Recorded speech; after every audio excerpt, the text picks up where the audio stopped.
Bonjour à tous et à toutes. Alors voici une vidéo, ou c'est plutôt un audio puisque je choisis de ne pas montrer mon visage, tout simplement parce que l'envie me vient de vous préparer une guidance, enfin, de vous préparer sans passer par le mental, puisque je vais m'aider de quelques oracles, mais aussi j'ai envie de me connecter directement aux informations qui sont déjà là tout autour de nous pour vous guider pour ce début d'année. Ce début d'année qui n'est pas si facile pour beaucoup d'entre nous. Voilà, nous ne sommes que le 4 janvier. Et déjà, dans les échanges que j'ai pu avoir avec certaines personnes, proches ou non, je me rends compte que pour beaucoup d'entre nous, la difficulté est de commencer cette nouvelle année avec énergie, avec force, avec foi aussi, avec foi et confiance. Alors à vous de voir si vous allez vous retrouver dans ce que je partage ici, parce que j'ai envie de dire heureusement qu'on n'est pas tous logés à la même enseigne, heureusement que certains arrivent à, à traverser ces tempêtes et autrement. En fait, on n'est pas tous impactés de la même façon et tant mieux, parce qu'il faut absolument que certains piliers restent parce que ces piliers qui ne sont pas impactés par toutes ces vagues énergétiques perturbatrices, eh bien, ces piliers nous montrent que c'est possible et peuvent éveiller l'espoir en nous et réveiller la confiance aussi. Tout est cycle, tout tourne, rien ne stagne. Et c'est un peu à cette idée que je vous demande de vous raccrocher pour l'instant. Donc, si vous vous êtes, si vous vous sentez en tout cas dans une tempête émotionnelle, ben, dites-vous que la roue tourne et que dans un mois, il est fort possible que ça soit plus le cas pour vous, mais ce sera le cas pour votre compagnon, pour vos enfants, vos parents. Et puis là, vous deviendrez des piliers pour eux. Voilà, c'est un peu le, la base que je pose avant ce tirage. Et c'est vrai que si j'avais pris le temps de me préparer, de me faire présentable, toute belle, eh bien, je sortais aussi de cette spontanéité, de cet élan qui me vient à l'instant. Il était 11h15 quand j'ai pris la décision. Je n'ai pas regardé l'heure, mais enfin, si, j'ai regardé l'heure, mais quand j'avais pris la décision, j'ai dit, tiens, c'est top, c'est vraiment l'idée de, allez, on y va maintenant et on n'attend pas. OK, parce que déjà, je peux vous dire que euh, il va y avoir de... Alors, j'essaie de trouver les mots pour qu'il parle à un plus grand nombre possible. Mais prenez vraiment ce qui vous intéresse. Ce que je voulais dire, c'est que je sens déjà une influence très forte, une influence planétaire, énergétique en ce qui concerne nos prises de décision. C'est comme si on avait envie de prendre des décisions. On savait qu'on devait les prendre, mais que l'on repoussait le moment pour prendre ces décisions. Alors c'est vrai qu'on est dans, on est, c'est assez étonnant ce que je vais dire, mais c'est comme si on était encore dans cette énergie de dernière nouvelle lune, de portail énergétique du, du 1er janvier. Et je vous avais proposé d'énoncer vos vœux au brouillon avant de les énoncer clairement à la nouvelle lune, ou plutôt lors de la lune croissante. Et moi, j'ai l'impression qu'on est encore dans cette énergie, en fait, en se disant, non, mais ça y est, on y va. C'est comme si on avait le pied là su- sur le démarreur, mais qu'on n'arrivait pas encore à activer. Je ne sais pas si ça va, si ça va vous parler. Alors, je vais tirer les cartes lumière que vous connaissez déjà. Je vais tirer une carte de l'oracle Les chercheurs de lumière de Patricia Penaud. Les cartes lumière, vous les connaissez, hein, mais c'est de Lise Bartoli. Et puis, je vais tirer aussi une carte des portes de l'éveil, les portes de l'éveil 42 pas vers soi, de Véronique Lartigot, que j'utilise souvent lors des ateliers sur les chakras. En tout cas, ce sont ces oracles qui m'ont attiré aujourd'hui. Donc, je me connecte à vous tous, même si je sais que Les messages ne parleront pas à tous, mais comme je fais habitude, enfin, ça fait déjà un petit temps que j'ai plus posté ce type de guidance, je m'adresse vraiment au collectif. Donc, je me connecte au collectif, même si j'ai bien conscience que cette année 2025, on est amené, oui, bien sûr, à travailler sur le collectif, mais aussi au niveau individuel, puisque ça va être une année de transformation, vraiment, de transformation pour ceux qui, j'allais dire, qui souhaitent mettre des changements en place, mais en réalité, que vous le souhaitiez ou pas, ces transformations vont nous tomber dessus, hein. Ok, alors, je me connecte vraiment et c'est parti. Et je voudrais, pour commencer, tirer la carte de l'objectif. Allez, on va aller voir les objectifs. Donc, c'est la carte des chercheurs de lumière. Pour le collectif.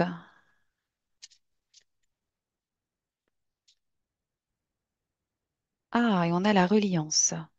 La carte 20, la reliance, très belle carte que vous allez voir apparaître à l'écran. Je vais vous lire simplement donc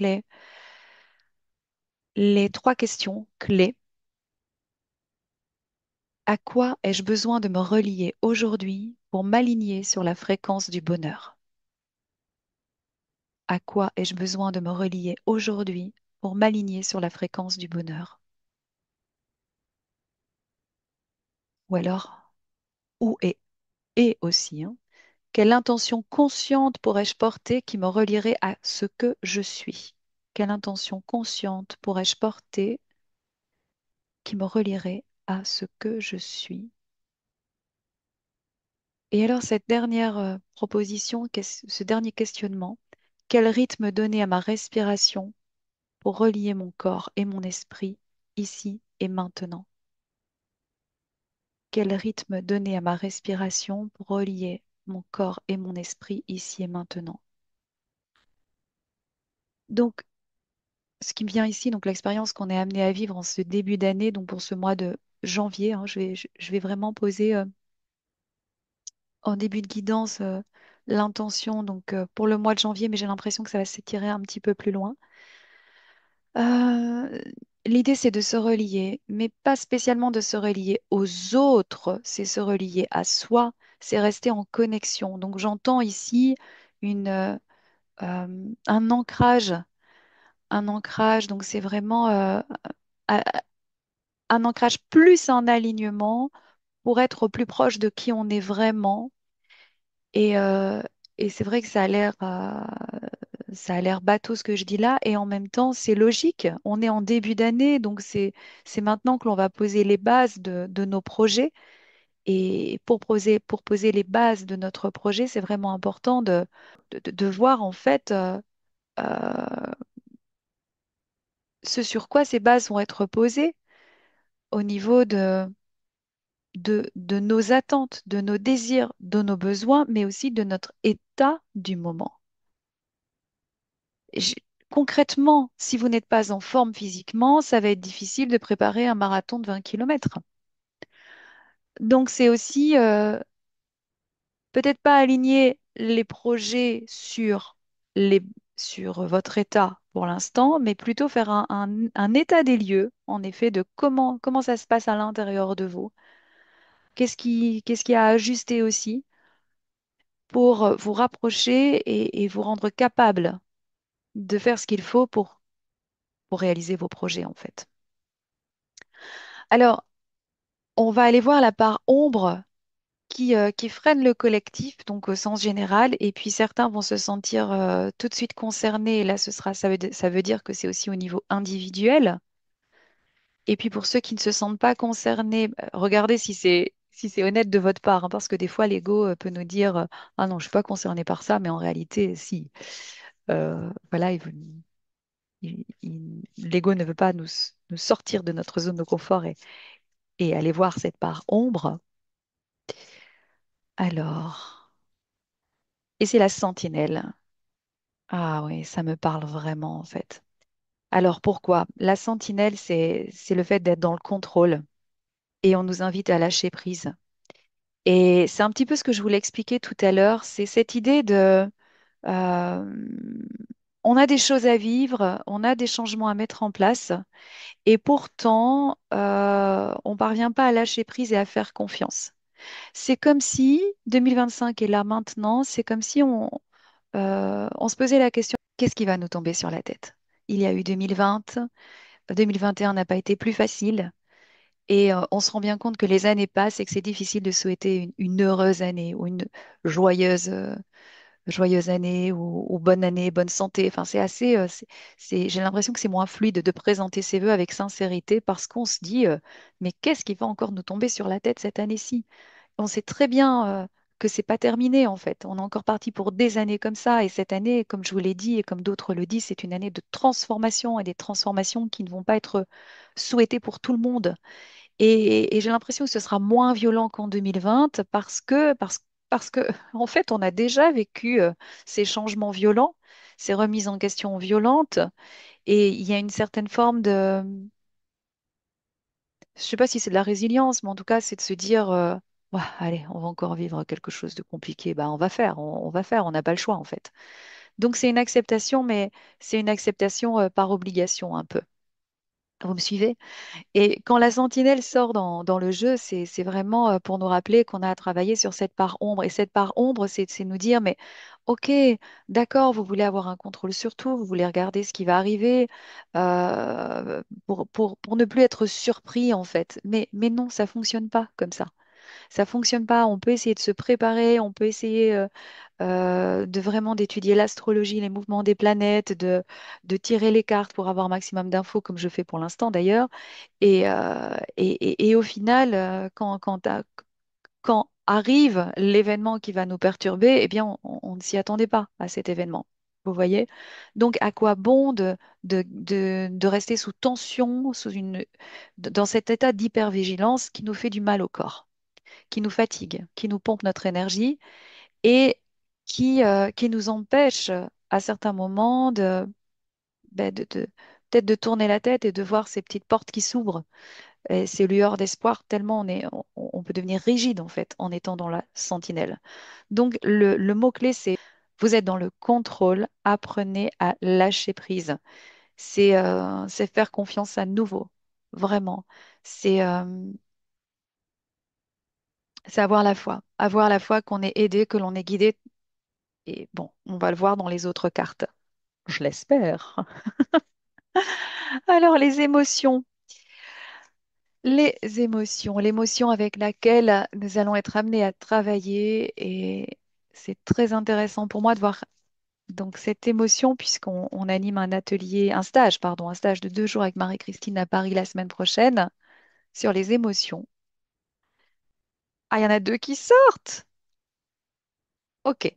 Bon, moi qui voulais faire une guidance courte, là, voilà, il y en a deux qui sortent, je les prends toutes les deux. Il y a l'abandon.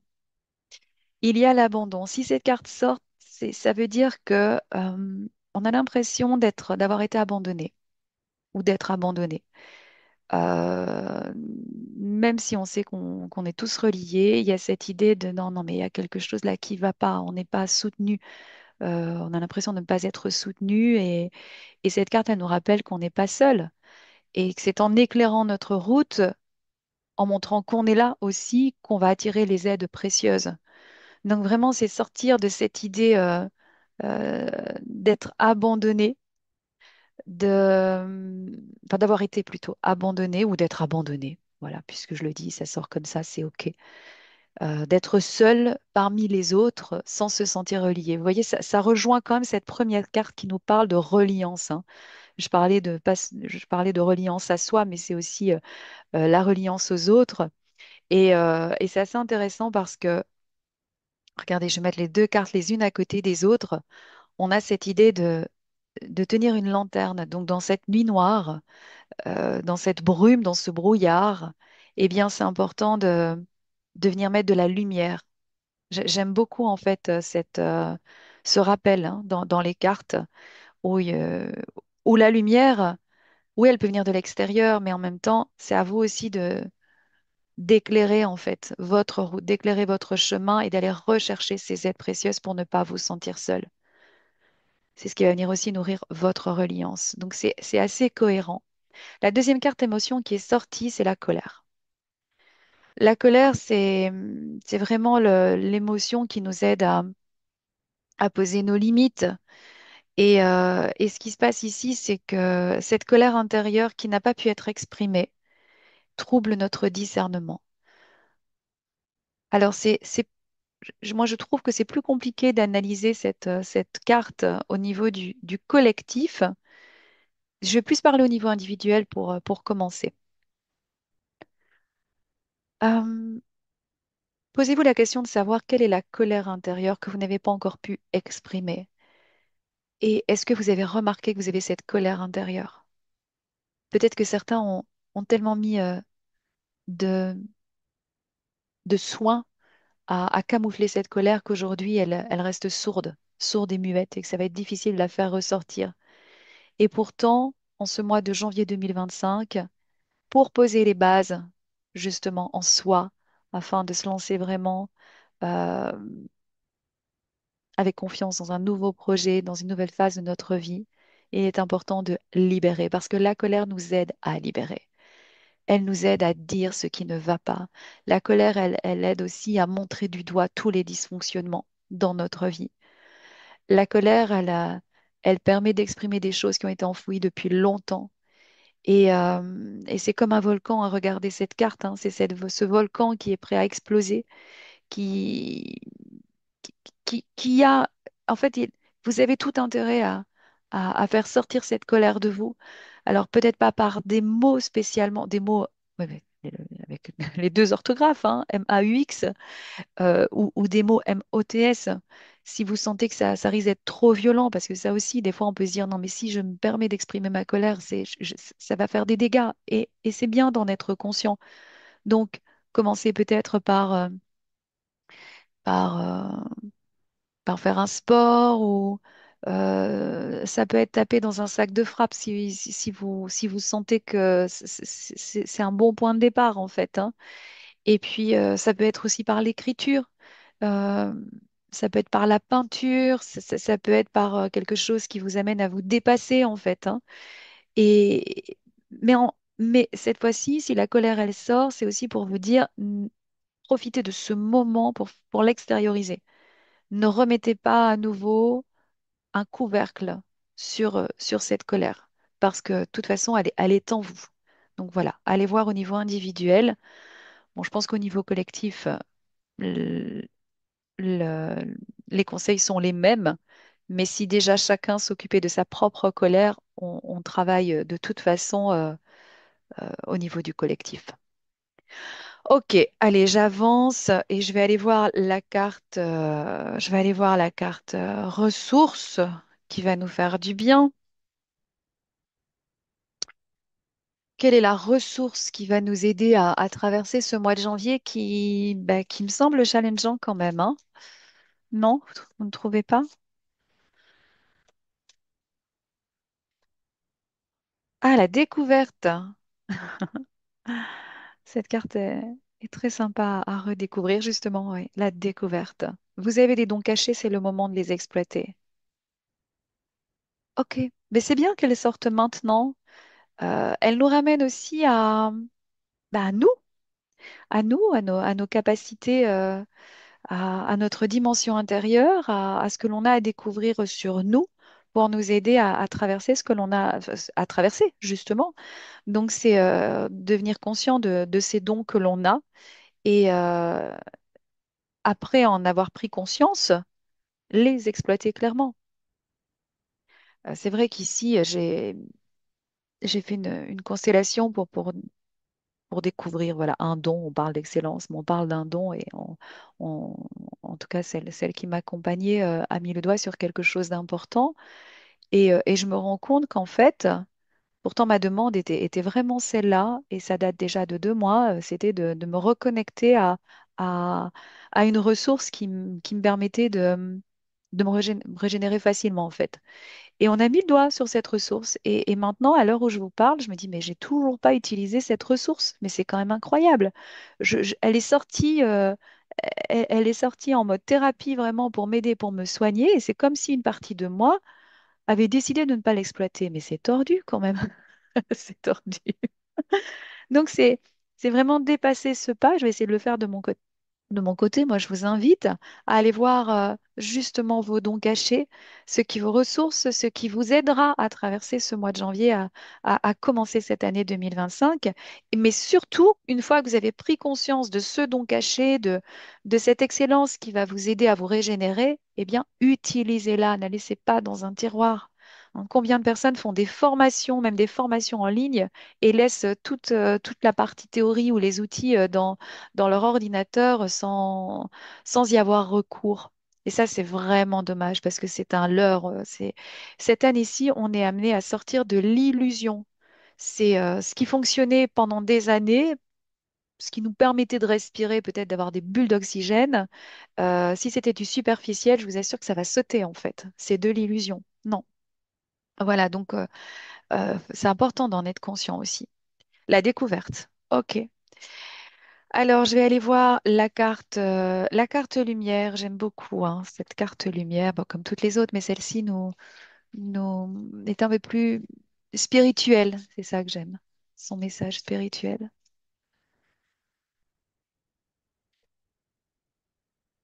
Ah, l'alchimiste. Ok. Vos projets ont parfois besoin de temps pour mûrir. Soyez confiants. Cette carte, elle nous ramène aussi à notre capacité euh, de transmuter les choses, de transformer le plomb en or, ou tout en or en tout cas. On a tous cette capacité à changer en fait, à changer les choses, mais vous voyez, à ne pas attendre que ça soit l'extérieur qui le fasse. Je vous parlais de transformation tout à l'heure, et bien là, je parle encore, je vais plus loin puisque je parle de transmutation.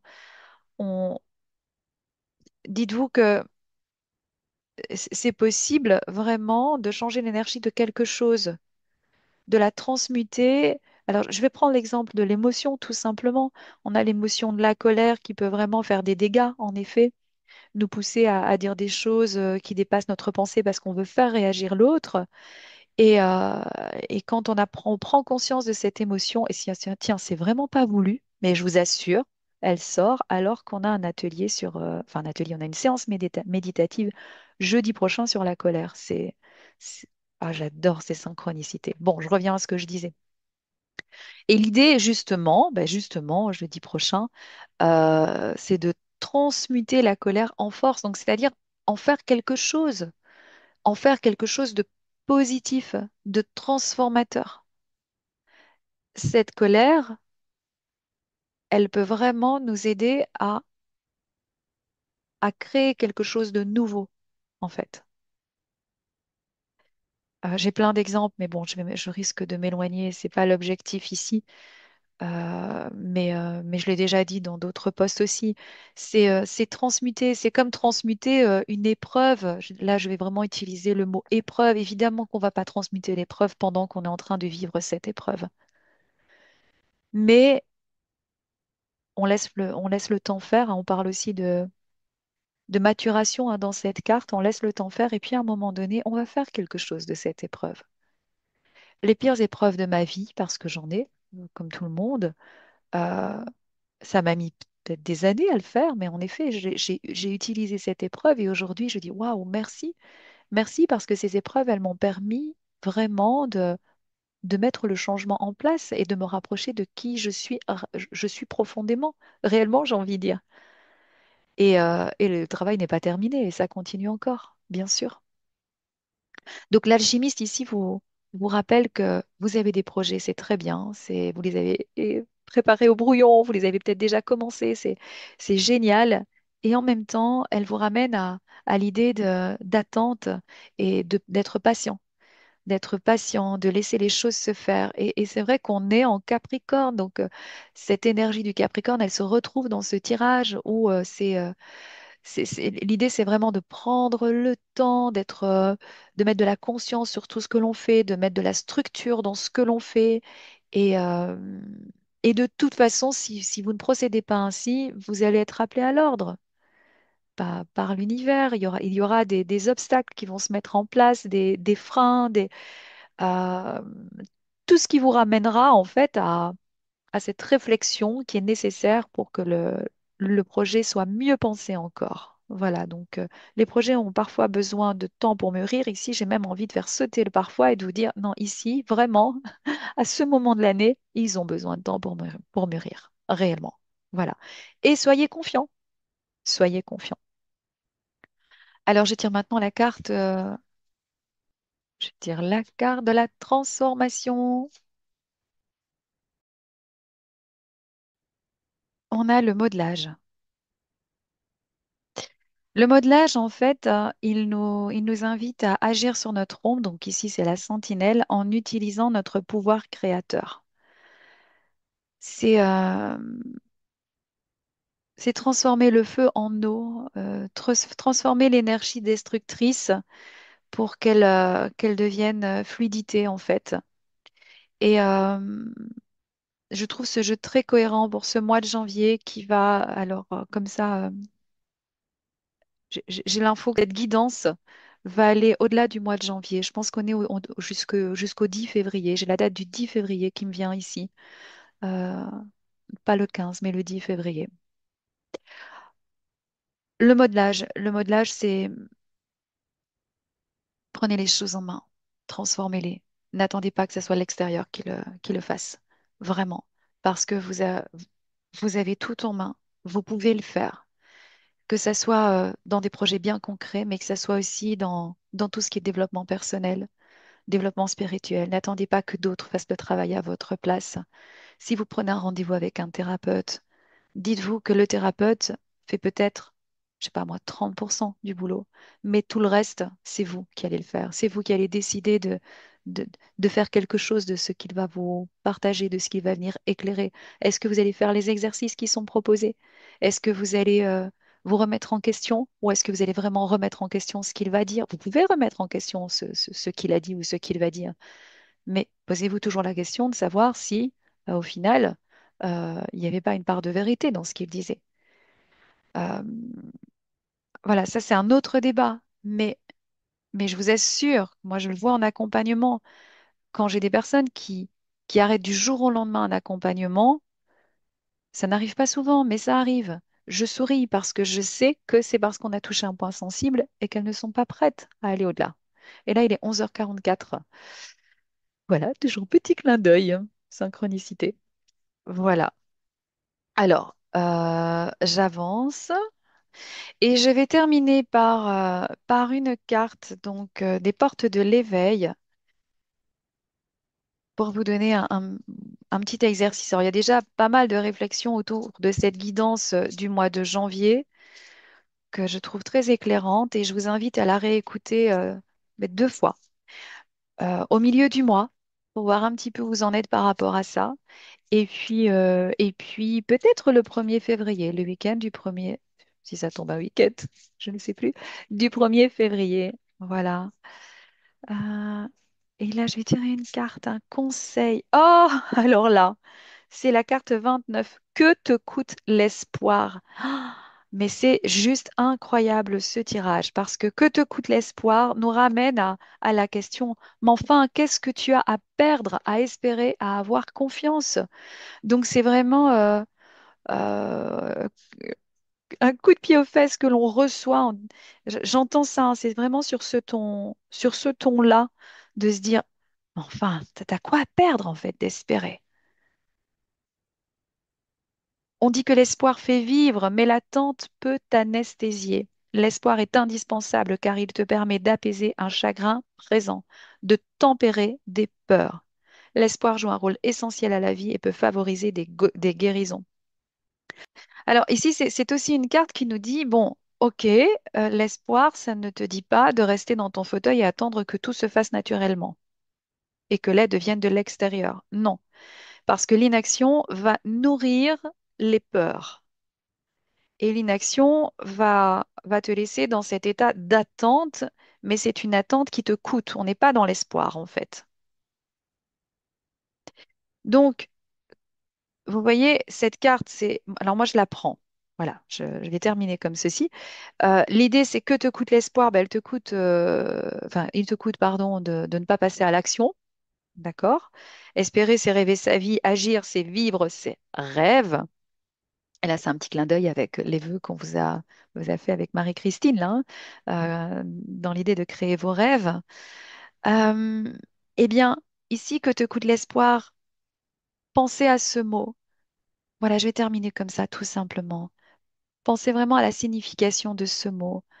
C'est est-ce que l'espoir va vous empêcher d'agir ou au contraire, l'espoir va vous dire, mais écoute, il y a une lumière là quelque part, il y a même plusieurs lumières qui sont sur ton chemin et tu peux avoir confiance.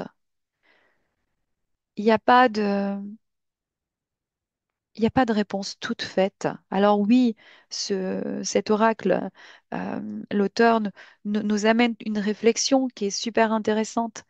Mais c'est à vous de répondre à cette question. Que te coûte l'espoir? Et si la réponse c'est bah, je vais rester dans mon fauteuil et je ne vais pas agir, je vais attendre que l'aide vienne de l'extérieur ou que tout se dénoue tout seul, eh bien là, là c'est cher payé en fait. Et vous n'allez pas trouver la tranquillité d'esprit comme vous l'attendiez. Par contre, euh, si cet espoir, vous le transformez en foi, en confiance, comme ça a été suggéré lors de cette guidance, il y a des choses qui vont se mettre en place. Des aides précieuses sont là et vous-même, vous pouvez devenir l'aide précieuse de quelqu'un d'autre. Parce que l'idée, c'est de nous relier tous, tous ensemble. Ainsi, la boucle est bouclée. Dans cette guidance, je reviens à la reliance. Tout le travail que l'on fait sur soi va avoir un impact sur les autres. Que ce soit dans notre sphère familiale ou notre cercle d'amis, qu'au niveau du collectif. Donc, je vous invite tous à prendre une profonde respiration dès le matin, chaque matin de janvier, et de vous dire, on y va, mais sans se presser, en étant patient, hein, puisque on parle de laisser faire aussi, hein, c'est important qu'il y ait une certaine maturation dans ce que l'on met en place, mais on ne reste pas inactif pour autant. Voilà, je vais m'arrêter ici. Je n'ai aucune idée du temps de cet audio, de cette vidéo. Je vais la mettre en forme rapidement pour que vous l'ayez. Je vous invite à découvrir les astromédites. Je n'ai pas donné d'explication sur, enfin de vive voix en tout cas. Euh, S'il vous plaît, enfin voilà, restez encore juste une minute, je vais aller à l'essentiel. Les astromédites, c'est vraiment un outil que je mets en place. Euh, je l'avais fait l'année passée, mais je l'avais fait tardivement parce que j'avais eu l'idée tardivement. Ici, je m'y suis pris dans le courant du mois de décembre. Ça m'a demandé énormément de recherche, de préparation, de mise en forme, de correction aussi. Et bon, maintenant, il y a tout le côté publicité, communication qui n'est pas évident non plus. Alors, dans ces astromédites, vous avez quoi? Vous avez un planning. Mais quand je dis un planning ou un programme, ça n'est pas quelque chose que vous allez regarder tous les jours en fait, hein, de façon quotidienne. Non, c'est vraiment pour le mois, pour le mois, pour chaque mois, vous avez un objectif. Et vous allez voir que l'objectif est assez global, mais restez connecté à cet objectif et vous allez pouvoir vous-même créer des sous-objectifs ou des objectifs intermédiaires. Puis il y a une méditation matinale. La méditation matinale, elle est courte. Elle est volontairement courte pour vous permettre de l'utiliser tous les matins ou le plus souvent possible avant de commencer votre journée. J'y ai intégré des affirmations positives qui ont été choisies pour vraiment commencer la journée avec détermination, courage et énergie. Et puis, il y a la méditation longue, qui n'est pas si longue que ça, elle est moins longue que celle de l'année passée. Là, j'ai écouté vos retours aussi. En ce qui concerne cette méditation programmante, elle dure entre 15 minutes et peut-être 18 minutes Ça dépend en fait, hein. Ça dépend des métaphores que j'ai utilisées dans ces formes d'auto-hypnose, en fait. C'est de l'auto-hypnose pour vous aider à programmer l'année. Et elle a été pensée pour que vous puissiez la faire à plusieurs moments de l'année. Vous pouvez la faire en janvier. Je vous conseille de la faire en janvier, mais vous pouvez la faire aussi en septembre. Vous allez voir, en fait, vraiment enfin, vous allez entendre les affirmations positives. Elles sont valables tout au long de l'année et votre inconscient sait euh, quelle métaphore va lui être utile, va vous être utile au moment où vous faites, en fait, cette méditation. Voilà, elles sont toutes en ligne. Je vais continuer la publicité ces prochains jours pour que ça circule sur les réseaux, pour que vous puissiez voir les liens pour l'acheter vraiment très facilement. Et, si vraiment il y a un souci au niveau de WizEvent, n'hésitez pas à nous écrire. On va retourner, enfin, on va replonger dans nos mails dès lundi. Et, euh, et voilà, merci de m'avoir écouté. J'ai terminé là-dessus sur une petite promotion, mais qui me semble utile ici parce que je vous assure que ces packs ont été pensés, ont été conçus pour vous accompagner tout au long de l'année. Merci à tous. Je vous souhaite une bonne année encore et encore. Et si ce format vous convient, là je verrai aussi en fonction du nombre de vues. Si ce format vous convient, je ferai plus souvent des guidances cette année-ci. C'est, j'aime beaucoup en fait ces tirages d'oracle. Je vous embrasse très fort et je vous souhaite un bon mois de janvier. Au revoir.